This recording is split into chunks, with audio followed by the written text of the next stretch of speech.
Gene. I want you to read my mind. I'd rather not. Why? You, afraid you might like it? I doubt that. Come on, Gene. I want you to read my mind. Know what I'm thinking. Well... okay. If you insist. Oh. Oh no. So much pain. What? What do you see? Scott. Scott isn't here. Oh no. Oh no. Scott's gonna cheat on me. Oh, that fucking pretty boy.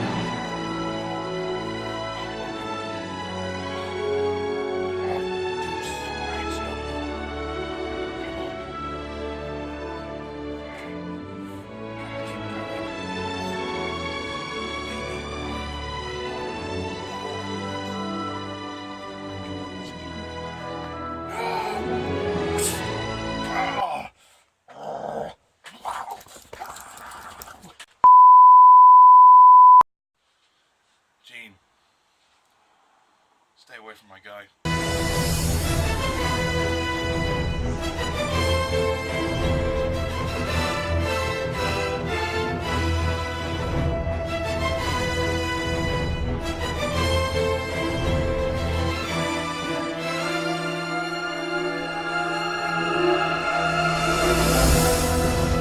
Hello everyone, and welcome to my review of X-Men, the original film directed by Bryan, released in 2000, starring Hugh Jackman, Halle, Ian McKellan, Stewart, Famke, Janssen. So, X-Men. With the release of X-Men Apocalypse, it's probably best that I went back to revisit the other ones and trying to review it, well, improve my previous versions of these reviews. So, yeah. Okay. So, X-Men. So, the basic plot of X-Men is that it surrounds a group of social outcasts known as mutants, who have genetically mutated cells within their in their DNA, and they are being discriminated and persecuted because they're different. So very much kind of social, all those social issues are very much apparent here.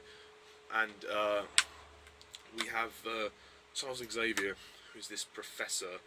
He has the power to read people's minds and control them and stuff. He has set up this school for the mutants where they can be accepted and just educated and learn and you know, and just to live freely, really. And his friend Magneto, Eric Lensher, played by Ian McKellan, he is on the opposite side of that coin. Because, you know, the government is saying, well, we need to find out who these mutants are and what we can do. Xavier is happy to let everybody coexist quite harmoniously. Magneto is not. He is prepared to wipe out the human race because of their mistreatment of the mutants. And throughout we see other characters come in, like Wolverine, who's a character who has amnesia. He can't remember anything that happened to him in the previous 15 years. So he's trying to discover who he is, and he stumbles across Rogue, this girl who ran away from home after discovering she had these powers that were quite deadly and harmful. By touching someone, she can destroy them. And so she kind of hitches a ride with Wolverine, and they end up in Xavier's school. Meanwhile, we discover, you know, where you know, the students who are taught to harness their powers, and then the Senator Kelly, he is kidnapped and turned into a mutant, and then he staggers back to the mansion, and he explains to the X-Men what Magneto's machine has done, and we discover Magneto's machine with that, he plans to transfer his powers to Rogue and use that to turn all the humans into mutants and kill them, because we saw the effects that it had on Senator Kelly, where the machine basically, well, it damaged his cells so much that it killed him. So yeah, that's basically the plot of the first X-Men film, and for me, X-Men 1, it's pretty damn good. Yeah, I like it. I mean, it's not a masterpiece or anything, but I think it was after the camp buffoonery of the last two Batman movies before this, this kind of brought superhero movies back to reality. It's a very real story. It's a very dramatic story. I like this concept very much, about all the social outcasts coming together and forming this group called the X-Men. And I mean, they're superheroes, but that's kind of the secondary thing here. I love all the social and political commentaries within these films, and this film introduces it quite well. Tell there's quite a conflict, and it is building up. I mean, this film doesn't conclude anything. It's just the setup. And you know, each character in this film is pretty interesting. I mean, they don't have a huge amount of characters, but I think that works because, well, in the later films they bring in more characters, and they just need to focus on a few people here. Of course, you know, we might as well start with the cast. The cast are excellent. I don't know how Bryan Singer and everybody else got the cast they did, but this cast is brilliant. I mean, they're all great. Obviously, Hugh Jackman as Logan/Wolverine. He's amazing. He's brilliant. He's perfect casting, and I mean, he does go on to improve in the later films. I think does a great job in this film, though. You really feel the ruggedness of his character, and the fact that he just doesn't give a fuck until the end of the film, of course. I just love the way he plays him. He's just perfect. You've also got Anna Paquin, who plays Rogue. This is the film when she gets the most focus, and I think she gives quite a nice performance. I mean, I know it deviates from the comics in the sense that they didn't give her character kind of more animated powers, like when she could fly and stuff. But to be honest, I don't think it matters, because of the way they've told this story. It's a socialist drama, and it's quite real, and they keep the emotions raw. She's got the most emotional storyline, I think, with her powers, her condition, and you know, she you know, and when she meets Bobby, who plays Iceman, I mean, he has a small cameo in this film. When she meets him, you know, that's great, and you know, obviously then Mystique disguises herself as Iceman and tells her to go away. So Rogue has a lot of emotional drama / conflict in this film. Also, she kind of is a bit infatuated with Wolverine as well. Part where the scene where she gets stabbed is pretty intense. Yeah, and I love their relationship, her and Wolverine. I mean, she fancies him, but he doesn't. He cares about her more like a fatherly kind of figure, like an uncle. He feels like he grows to care for her, like Wolverine grows to care for people as this film goes on. A lot of characters to talk about. You've got Patrick Stewart and Ian McKellan, superb actors in this together. You know, perfect casting.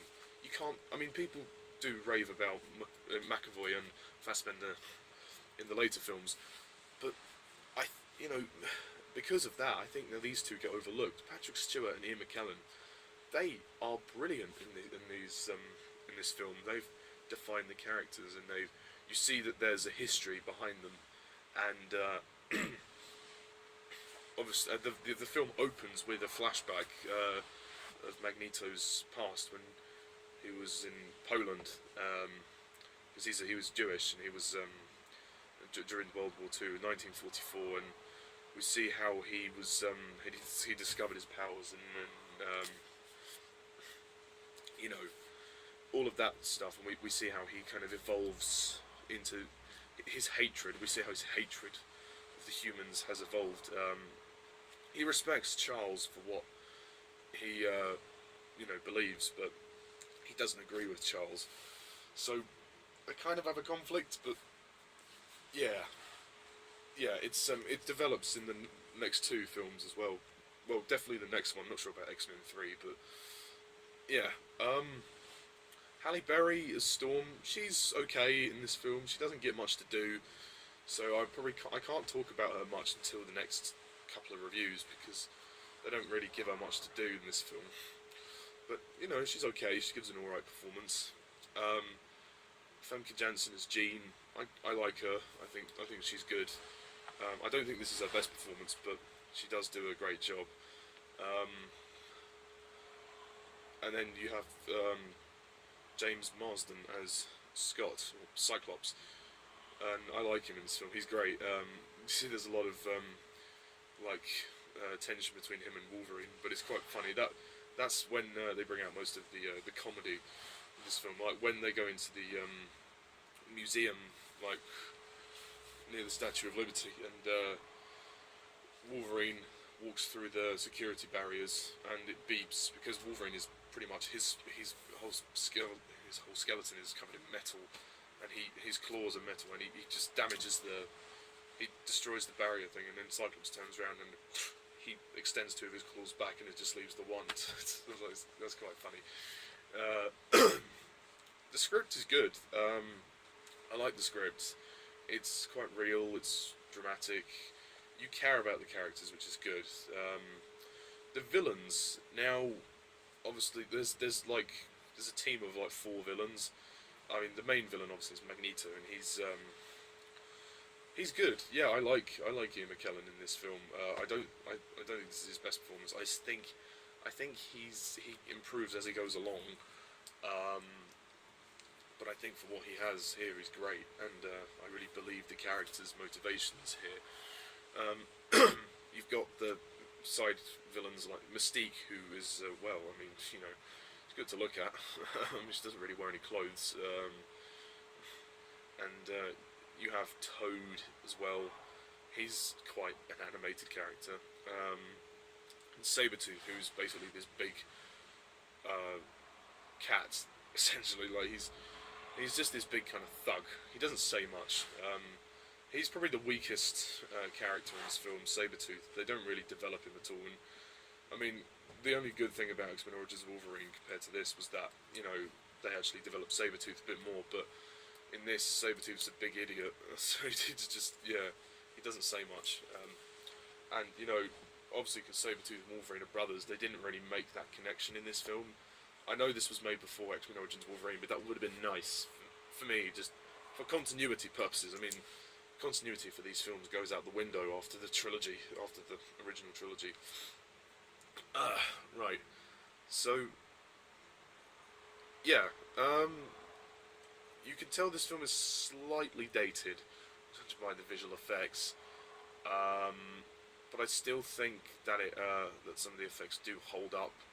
I mean, particularly in the climax, you can notice like they have aged a little bit, but it's, you know, I can appreciate them for the time when they were made. Yeah, like visually it's quite nice. I mean, the cinematography is good enough, and the visual effects are bang and whizzo, and you know they work. The action sequences, well, there isn't much action in this film. That's one of the only things that kind of bogs it down, is that at times it kind of feels a bit. It takes its time to get going. There's not as much action as probably would have liked. I don't often say that, but I mean, the action they did have was great. I mean, the climax, I love the climax of this film.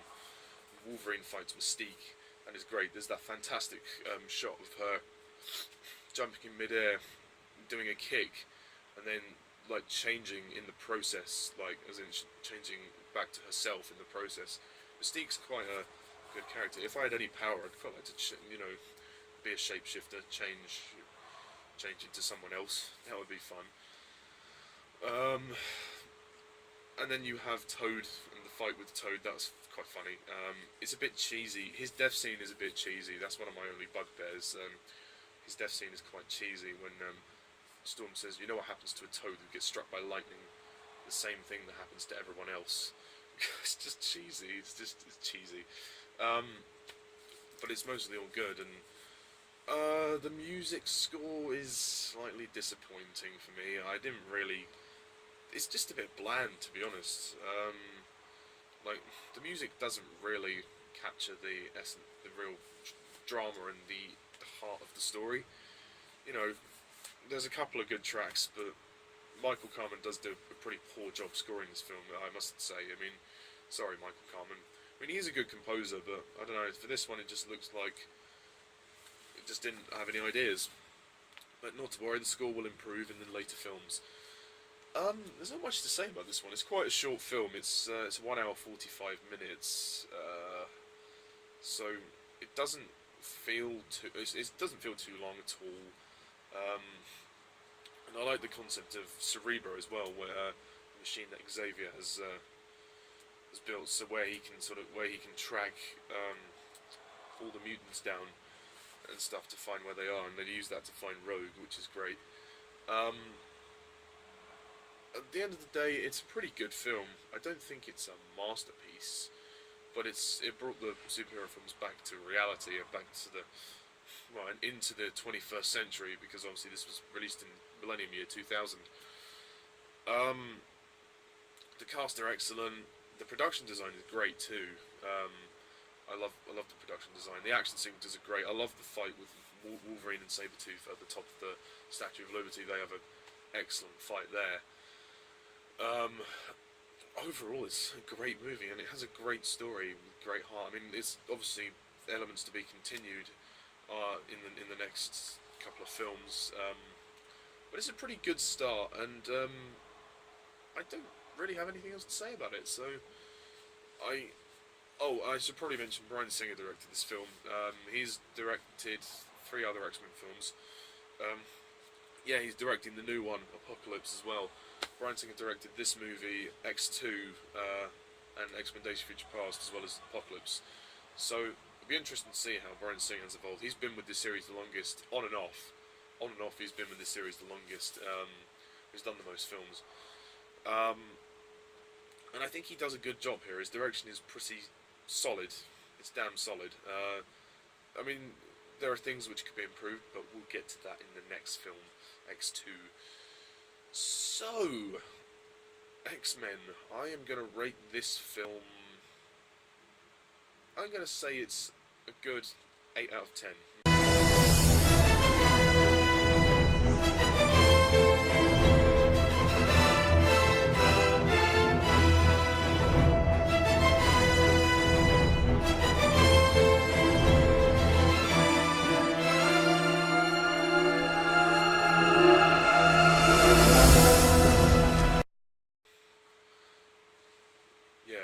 It's a great movie. I really like it, and I look forward to reviewing the other movies. So yeah, that's it for now, folks. So thank you all for watching, and I'm Mr. TARDIS11. See ya.